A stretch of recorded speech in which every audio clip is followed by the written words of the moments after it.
I'm going to start this off with a small video, just a 2-minute clip, and then if I can find it. And I'm a techie guy, I work at GE Healthcare. Can't find out where my movie is. Here it is.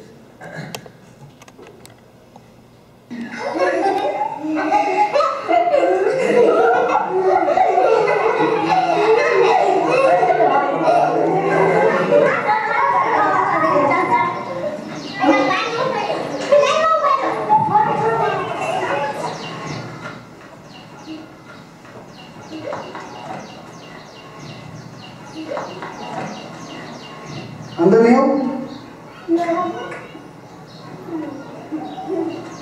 छोकरा के बाहर अंदर क्यों नहीं आता? तुम अंदर क्यों नहीं हो?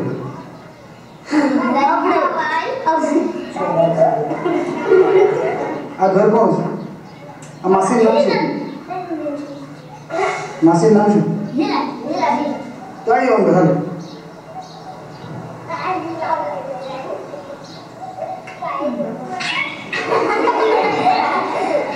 अंदर नहीं हो? क्या? तुम्हें समझ दिया bro?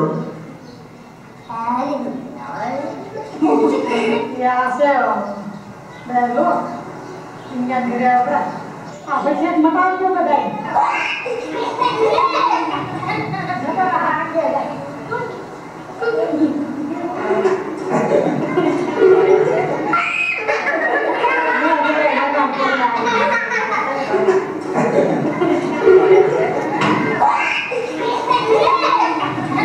macam apa tu? Sudah dulu. Ada apa lagi?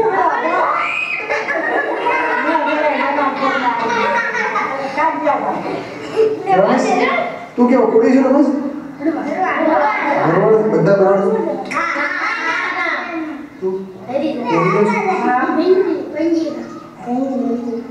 पण तुम्हारे घरे आया लोग क्या अंदर घुमाने बाद तेरे को क्या दो ये कितना में भेज दो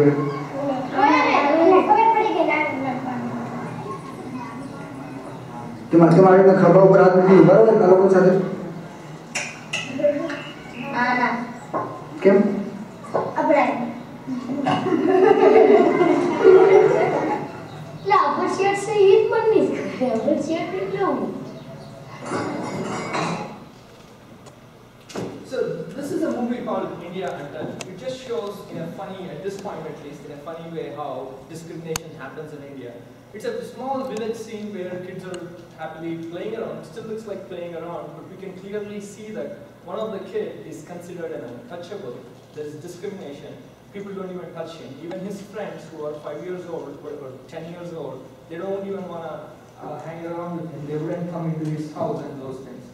So this is the topic that we wanted to discuss today and bring it to this group of audience today. And we call it the No Real India. And as I said, as just introduced me, I am Siddhartha Valcharla. I come from Milwaukee. I work for GE Healthcare, and I am an untouchable. Throughout this course, we will show you how some untouchables are educated. They have made it their way to America. But we also will show you how actually untouchability has come about. I personally, in this first half of the presentation, will answer the question that this kid has. The kid asked, if you had seen the last frame of the movie, what is untouchability and why is it there?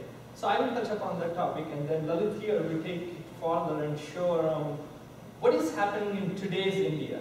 India is now a superpower. It has educated people like us coming over here. You pick up a phone and call for any kind of service and you reach an Indian. So India is touted as the superpower next to only China. So when those are the terms used to describe India, how does this presence of untouchability affect it, and what is its extent and magnitude even in today's India? So this will be pretty brief. It's a history of 3,000 to 4,000 years, but we'll try to condense it into 40 minutes for you, and then open it up for questions and answers, whatever you want. So, we're here, and this is working. Okay, so just wanted to put together a map of India just to show you where we are with respect to Afghanistan, Pakistan, China on our northwest.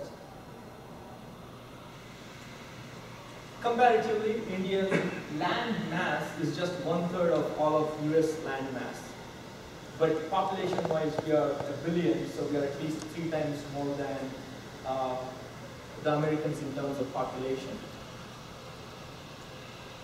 And population breakdown by religion is, we have Hinduism, we have about 81%, 80.5 to be precise, people, which makes about 822 million Hindus.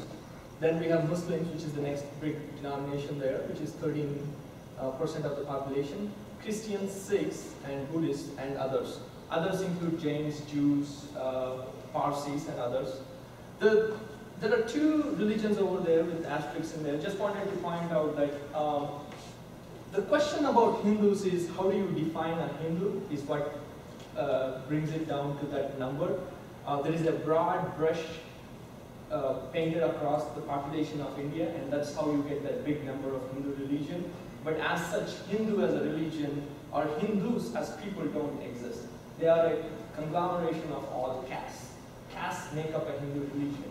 Because when you ever talk to a Hindu person and say, who are you? And if the person ends his answer by saying, I am a Hindu, the answer doesn't end there. The questions don't end there. The follow-up questions come up as in, okay, you are a Hindu, but what are you? You wouldn't ask that to a Christian, Muslim, or a Sikh, or a Jew. Once they say, I am a Jewish person, or I'm a Jew, yeah, I'm a Jew, or if I say I'm a Christian, your conversation pretty much ends there. Unless you want to find out their denomination. But you're pretty much happy. But with Hindus, it doesn't happen, because Hindu religion as such is not a definitive religion with its principles, books, and things, but it is more a conglomeration of castes. And the other thing, the reason I pointed Buddhists over here with 2 asterisks is, it's just through our, something's happening, but through our presentation, we'll also get to the point where we show Buddhism has come from India. Buddha was in India. He has come from India. But what is the irony here of having only 1% of the population being Buddhist? So we will answer those questions too, so something for you to just keep in mind. So what is a caste-based society? With this smaller group, I like to make it more interactive. I don't have to worry that there will be 100 questions. There are not even 100 people here. Oh, guess me, there are only 20, so I'll start. Do you guys know anything about caste system? Have you heard about it? Have you come across it in any shape, form, or... You can answer though, you may have heard it before. It's not fair, it's a world religion. No, you might be the right person. Go ahead, tell me. I know that you have the priests on top, and then you have the warriors, and then next you've got like the merchants, and then the shepherds, then you have the dalits or the untouchables. So it's 5. Okay, caste system is a vertical hierarchy based on birth. Pretty much by birth, you are placed into a caste, and castes themselves have a particular social position. So I just put it in my own words. This is not a quote taken from a book or anything. This is a quote which I have pretty much summarized from what I've learned. Caste system is a system where people by birth are claimed to be either mighty or filthy, and in between. The biggest thing here is, even in other countries, there are people who are rich, who are powerful, and then there are people who are weak, considered filthy. But the biggest difference with Indian social system, this caste system, is that mobility is taken away from you because it's based on birth. If you were, by birth, born into a priestly community, though you may not continue that profession or anything, you still get attributed with all the social status that comes along with it. So that's the point here. And then you might be an untouchable. Your parents probably were manual scavengers, cleaning up toilets and stuff. Maybe you go through education by taking advantage of something called reservations, which is very similar to affirmative action here. And you might get educated, and you might even get a job and make that your living. You are no longer manual scavenging, but by virtue of being born in that family, the attributes, the social status, which is low, carries on with you and makes your social interactions only permissible in those castes. So pretty much like I was saying, paraphrasing is, there are people who are considered mighty by birth or filthy by birth. Mighty don't have to prove anything to prove their might, that they are still mighty. And the filthy don't have a men's cleansing mechanism. They can never be clean. They're always untouchable. So this is the basic caste structure in India. You have upper caste, and then you have backward caste or intermediate caste, and then you have Dalits. This is the different names for the same group of people. And then you have tribals, who still in India are about 8% of the people, and they still live in the forest dwellers. They are not in any way, they have not in any way assimilated into civil life. They still go about plucking berries and living through hunting and gathering. So now that we have classified that there are upper castes, there are backward castes, and there are untouchables, we just go by caste. Brahmins is what just explained to us are considered the priests of that social system. And traditional roles that they had were priests, teachers, they were landowners, and they were ministers and counselors for rulers as they came through history. Then we have the Kshatriyas, who are also the rulers and the warriors. And then we have Vaishyas, who are the common folk. They are farmers, merchants, tradesmen. And then you have Sudras, who are the backward class. They are landless laborers. They do service. They have barbers, washermen, blacksmiths, potters. They do service-oriented kind of jobs. Then you have untouchables. Most of the jobs untouchables do make them work with manual scavenging, tanners, construction workers. It involves some kind of filthy work which is not considered appreciative back in India. And then we still have these forest dwellers.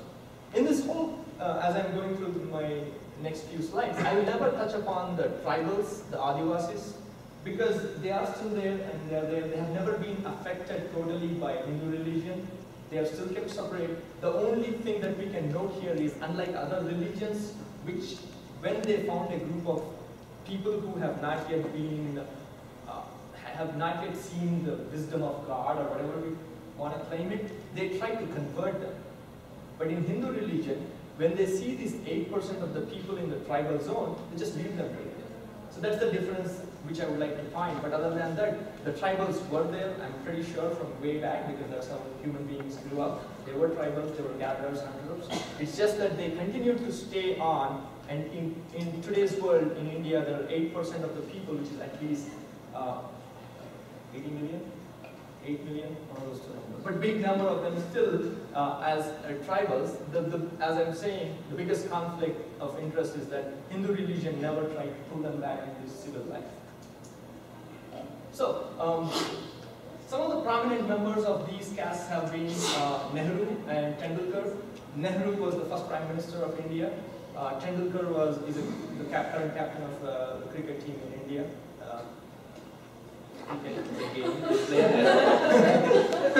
Played by all. Come on in if you're coming in. Late fun. They just ran, they dashed. Whoa, that guy's aggressive. But cricket's a game played by all countries, if you realize, which have been colonies of Britain. No other country plays it. They don't want to leave, India doesn't want to get rid of those shackles. Gandhi himself was a Vaishya. He was one of the, in the hierarchy of the social system, he was the third. And then we have Sudras, and then we have untouchables, whom I'll pretty much touch upon this one person, Dr. Ambedkar. He was the architect of the Indian Constitution. So, in spite of considering untouchables lowly and everything, when time came for Indians to actually draft a constitution, the only person who was educated enough, who was informed enough, who was well read across different constitutions of different countries was Dr. Ambedkar. So, there was no way for them to do it any other way but to use him as the architect of the constitution. So, this is the structure of the caste system. So now I'm going to go about how it has come. So as we go through the slides, I'll show you how these castes fill in. It's just like blanks. You just slot in when each caste comes into the picture. And as I mentioned, I leave scheduled tribes over there, which are the tribal people, because they just continue throughout the course of history of India.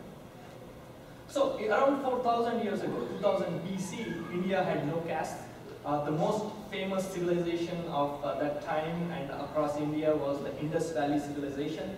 The river that flows through that green patch of portion on the map is the Indus Valley, Indus River. Indus Valley civilization is how, and that's how it got its name. So at this point in time, 4,000 years ago, there were no castes. So moving on, what we see is that around, right past that civilization in history, there are a lot of nomadic migrations from what is currently Iran, Middle East, and the Ural Mountains, right by the Tigris and Euphrates rivers. So these people move out as barbarians. They just go about and explore and go migrate into different parts of the world. Portions of these people, we call them Aryans, they move into India also, and they come in waves of migrations. So at this point in time, India has the Indus Valley civilization, and then these people start trickling down into India. These are all barbarians. They are nomads. They have the advantage of the horses, and they also have the advantage of iron ore. So they have the advantage of weapons with them. So they move into Indus and Mohenjo-daro, and they come in waves. So at this point in time, when they move in, they start a period called the Vedic period, and this is when we first see the formation of castes. And actually at this point in time, it is not at all surprising compared to any other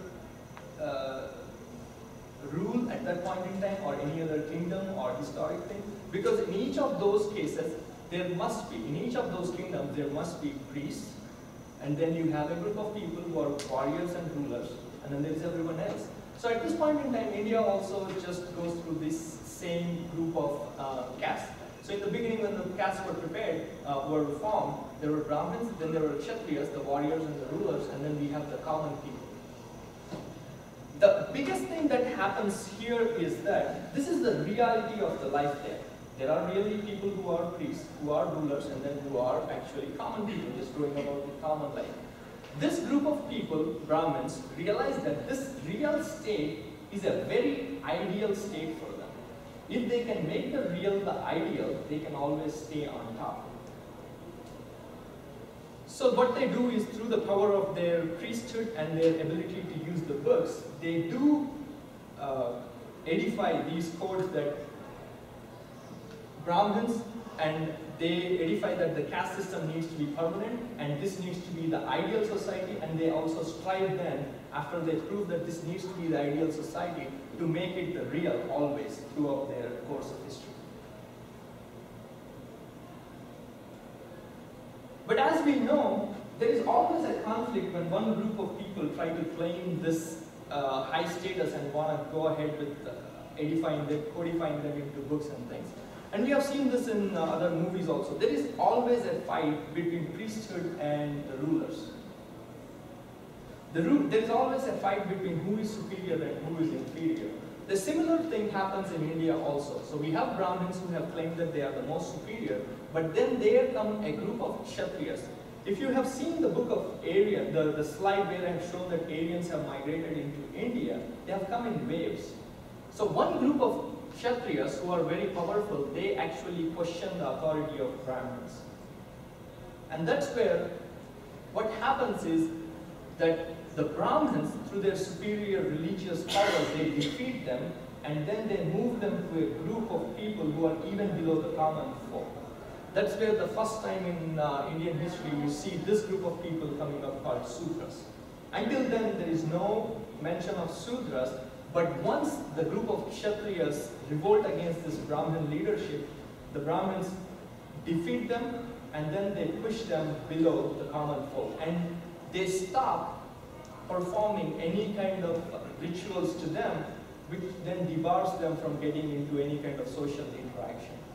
So this is the first time we see Sudras, and if you, this is the book written by Dr. B.R. Ambedkar. Dr. Ambedkar, the architect of the Constitution, he has written the book Who Are the Sudras, in which through research he has reported that Sudras were one of the Aryan communities of the solar race. So they were also immigrants like the Brahmins and the others. They fought against the Brahmins because they weren't ready to accept their superiority. And as a result of this, they were defeated, and then Brahmins refused to invest the Sudras with the sacred thread. At this point in time, this person is a Kshatriya sage who actually revolts against the Brahmins. If you see, this is a white thread that goes around his body. In Hindu religion, this white thread can be given only to Brahmins, Kshatriyas, and Vaishyas, and they are called the twice born men. Birth through a woman's womb is considered impure, and then they need to perform this Upanayana, which is the performance of that thread, which will then result in a second birth for them, but only these three groups are provided with that opportunity to perform that ritual. Hence, this group, which can never perform, will always stay impure. And they always can only do servile jobs. And in fact, their job or their purpose in life is to serve these three groups. That's how the books have been written. So far, so good? So, now, after this, we do come to a point where in 6th century BC, Buddha comes into the picture. He comes around, he looks around, he has this revelation around why is this society suffering. He looks at the caste system, he looks at the caste structure, and he realizes that there is a caste system over here, and hierarchically people are placed and they are discriminated against.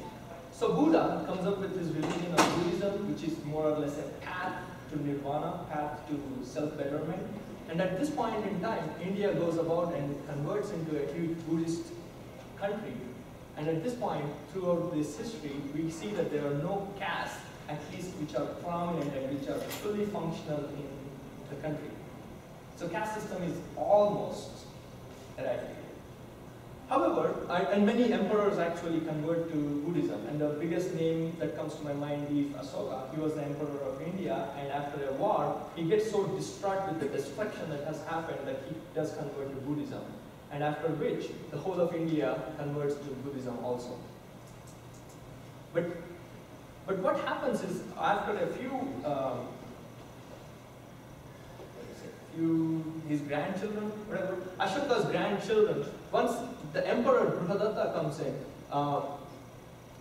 as this Buddhism is continuing, as there is a Buddhist empire, there comes a time when there is a Buddhist emperor who has a commander-in-chief who is a Brahmin. So there is a coup conducted by this Brahmin, and he kills this emperor, and then he methodically converts India back into a caste-based society. To the extent that there is a bounty placed on the monks who won't leave Buddhism and come back into social life. There is gold bounty put over people who are still running the monasteries, and all the Buddhist monasteries are destructed. So herein lies the answer as to how Hinduism spread.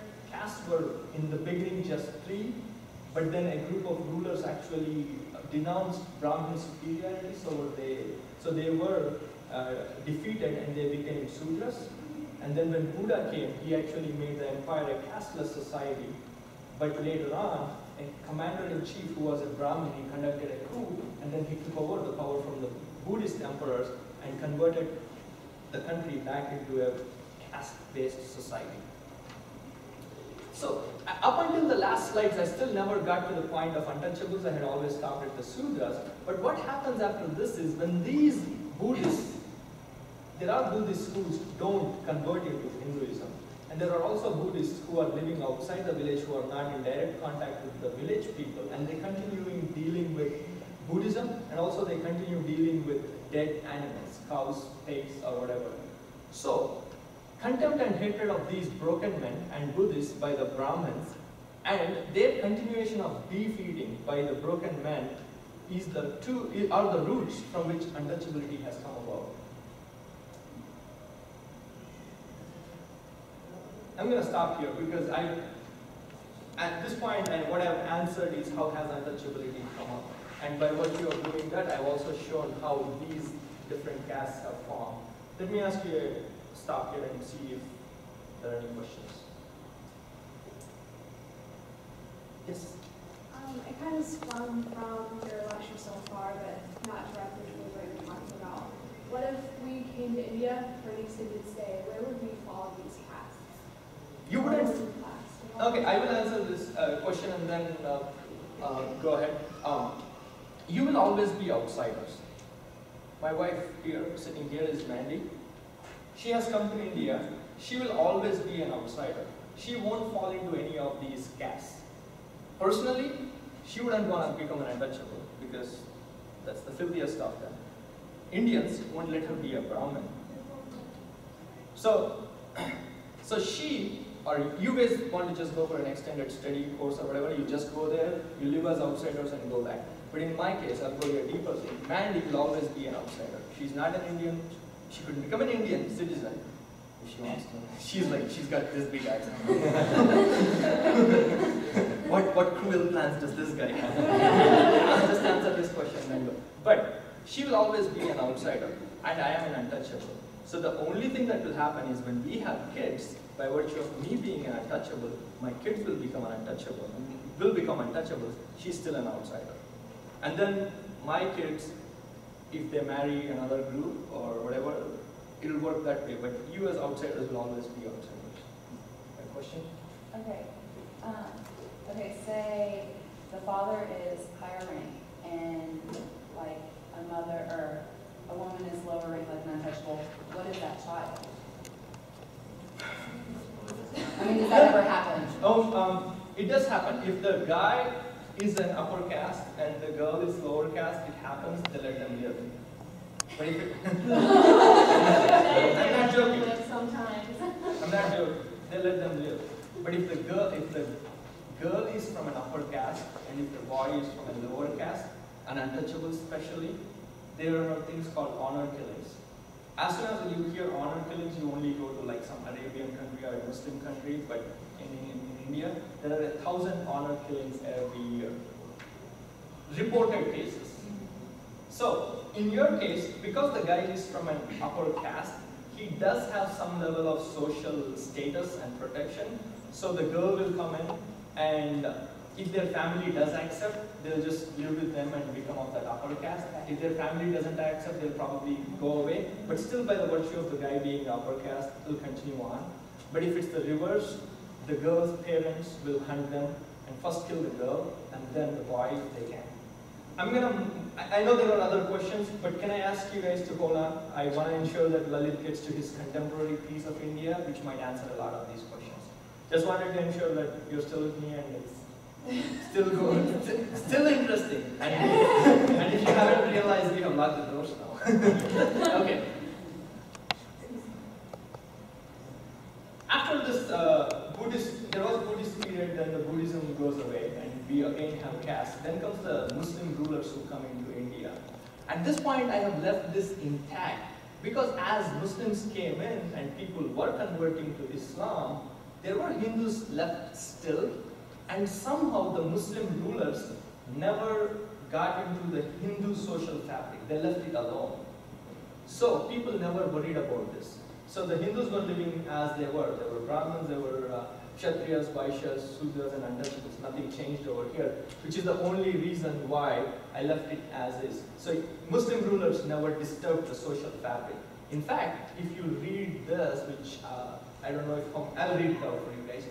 So the Delhi Sultans levied the jizya tax. It is a tax according to income. So by income there was a tax with exemptions for people at both ends of the spectrum. The poorest were excluded from the tax, and until this particular Feroz Shah, who was a sultan, he came in, the poorest were also excluded from it. So what we are seeing here is that not only did the sultans, the Muslim rulers, not get into the social fabric of Hindu religion, they also let the Brahmins, they exempted them from a social, from a tax. So the Brahmins were never worried about it. The Muslim rulers came, they didn't care because they were still happily living. So that's where the caste system never changes.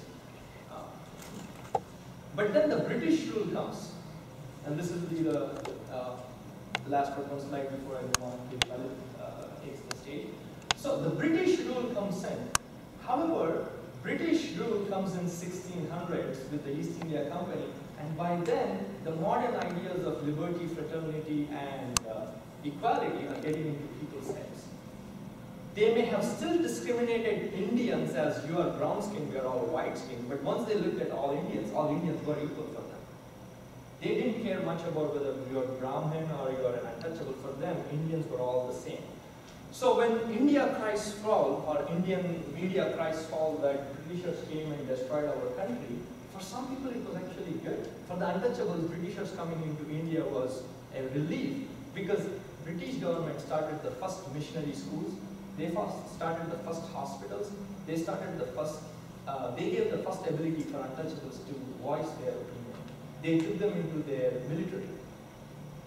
So British rule was not all bad for all Indians. It was only bad for the Brahmins, because they now come all Indians and said, you're all the same for us. Which is why there was an interesting thing. If you ask today in India what is the biggest problem in India, people will say it is the Hindu-Muslim issue. Hindus are fighting against Muslims because they are outsiders and all those things. My question then is, India was being invaded by Muslim ruler after ruler. Why did Hindus all unite then? Hindus did not all unite then because the brains are over here in this bucket. Brains are in the Brahmins bucket. They are the ones who are educated, they are the teachers, they are the ministers or whatever. And they were getting exemption from tax. They're like the 1% of America. Why would they want a code change? So, just wanted to, but when British rule came, suddenly there was a Hindu group and they started fighting against the Britishers. So, just wanted to show them. And I also wanted to show one difference between Dr. Ambedkar and Gandhi. When Dr. Ambedkar said that untouchables are a different group, we need a representation for them in politics, Gandhi said, you can give them power, they don't know how to use it. The only way you can help the untouchables is by the upper caste doing penance. So he didn't want the lower caste or the untouchables to gain power. He said the upper caste should go and perform penance. And I use an analogy here. How many of you will believe that, or will be okay if the Pope comes and says that the priests who have molested kids don't have to be punished, or the kids don't have to go to a lawyer or through the legal process, the priest will go and perform penance. Will you accept it? But Gandhi said that. Leave the untouchables where they are, the upper caste will perform penance and everything will be fine. So that's the analogy I wanted to do. But Dr. Ambedkar did not believe that and fought for the religion. I'm going to skip this whole thing. I'm going to end with one thing here, which will take us into Lalit's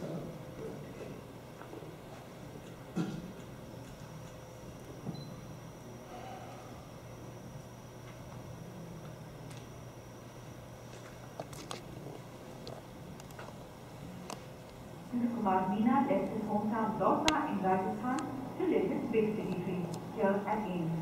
Instead, this young Dalit said, life has become a nightmare. He's abused almost every day. In his nerve center of anti-reservation protest, no upper caste wants to be his friend.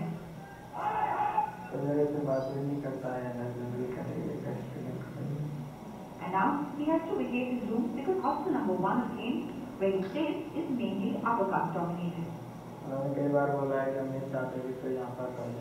He's complained, but says no one is listening. And since the key to his future lies here, he stays on, despite the humiliation. For Dalit students like Jitendra, hard as they might try, there is no escaping their identity. The merit list announces it, so do rapid sessions. And there is no escaping the abuse that comes with it either.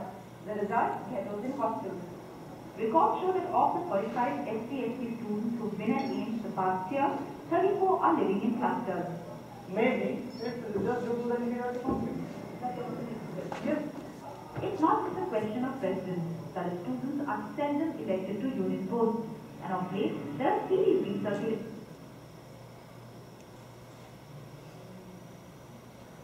So I just wanted to take this here to show that it's not a phenomenon just in a village or something.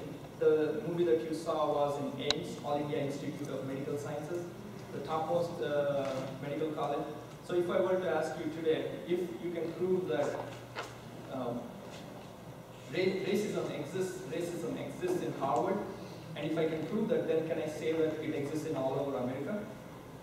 Same thing. AIMS is the premier institute in India, and there a Dalit boy was not allowed, and it was just his story. The story said Dalits are making ghettos because they don't get acceptance. So here we go. Dalit was now the contemporary situation of Dalits in India.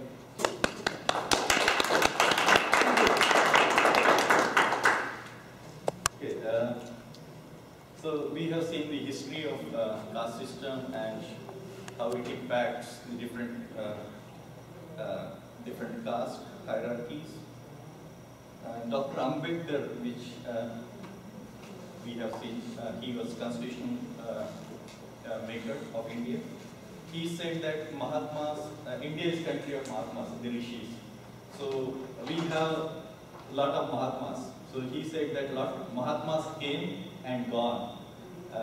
They just raised the dust. Nothing has been changed. Untouchable remained the untouchables. So a lot of reformers have been there, but nothing has been changed for centuries. And we have seen this caste order. I tried to put it in the different framework, how it looks like. As the caste goes down, there is more division among the caste. So a lot of people ask why there is no revolution against the high caste people. As you see, the top 3 castes are around 50% of the population, and the majority of them are below. Although we have around 50–60% of the Shudra, the OBC caste, there is always somebody below them, and they are again divided within different castes. So it is very difficult to organize people and educate. And this caste is maintained by the marriages. So there is no inter-caste marriages. By religious scriptures it is banned. And so that's how even the access to education, employment and a lot of other opportunities goes by this caste order. And broadly there are 2 major varnas. So there is the top 4 is Savarna, who have the varna, the 4 caste, and there is Avarna, who does not belong to this caste order, who are almost untouchable. So looking at the demographics, we have there are a lot of data on this. So if you see the below poverty line, illiteracy, the graduation rates, agricultural labor, as compared to upper caste, the caste Hindus, Dalits, they perform really worse on a lot of these parameters. In day-to-day life, majority of Indians lives in villages, 70% of them. And there are physical atrocities. Every day, there are 3 Dalit women being raped. Every day, 2 Dalits are murdered. Every day, 2 Dalits home get torched. And every day, 48 Dalits are assaulted. This is recent data. The cases which are reported. And unreported cases are huge. And we are talking about India becoming superpower.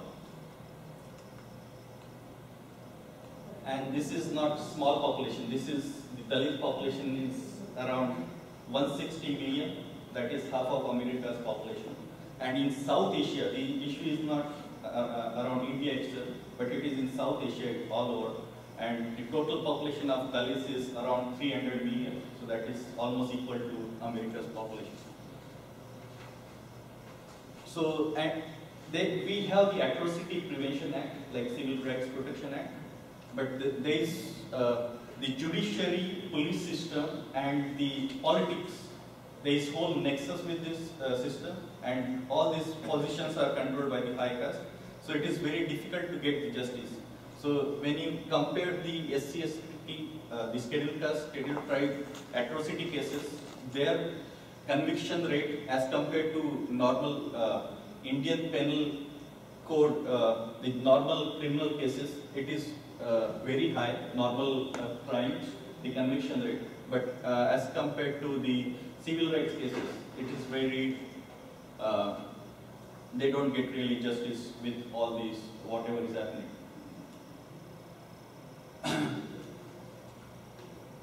There have been a lot of studies. This studies talks about, they did a survey in almost in 8 to 9 states, covering around 600 villages. And the people nowadays, when you talk to Indians, if you ask if this caste system is there, they will say it does not. It is not there nowadays. But this study shows that they listed down different forms of atrocity or segregation or practice of untouchability. And they found substantial number of villages where this same practice is being prevalent. And this is not new invention. This is there written in Manusmriti, in the Hindu religious scripture for ages. So it is being continuing, people are following it. So,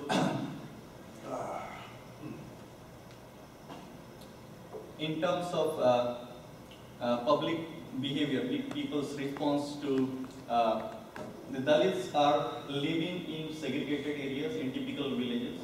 They are not allowed to use the roads, the water or any public access in those areas. If they try to cross those areas, like using their shoes on, chappal on, there will be serious brutalities in a lot of cases. Similarly, interdining is absolutely banned. Even Gandhi, who is, people know he is a great human being. However, he said that interdining and intercaste marriages will pollute the Hindu religion, because he was knowing that if once there is destruction of caste, there is demolition of Hindu religion. So all this, there is no access to cremation ground. So all this day-to-day routine activities, there has been instances, large number of instances where Dalits are being discriminated. Similarly, you see in America during segregation time, apartheid era, so we had segregated housing. Similarly, in Indian scenario, in rural and as well as in urban areas, there are ghettos where Dalits are living, and the government access to public services is dismal. So this is a typical house. This is in Mumbai, and most of this housing in cities are near dumping house, the trash cans, or the unhygienic places.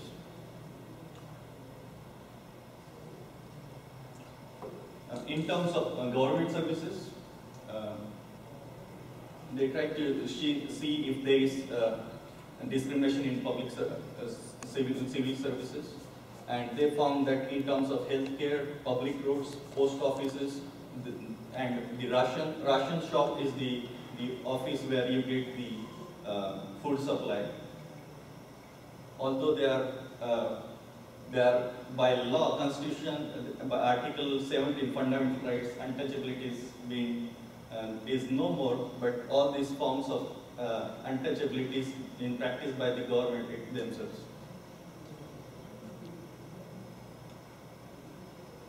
Similarly, in healthcare, there is huge number of female who undergo a lot of problems in terms of reproductive health, and a lot of infant deaths because of lack of access to good healthcare services, access to good food. In terms of work, most of the Indian labor force, 93% of the labor force is in informal sector, 7% of them are in formal sector. So most of the majority of the informal sector workers are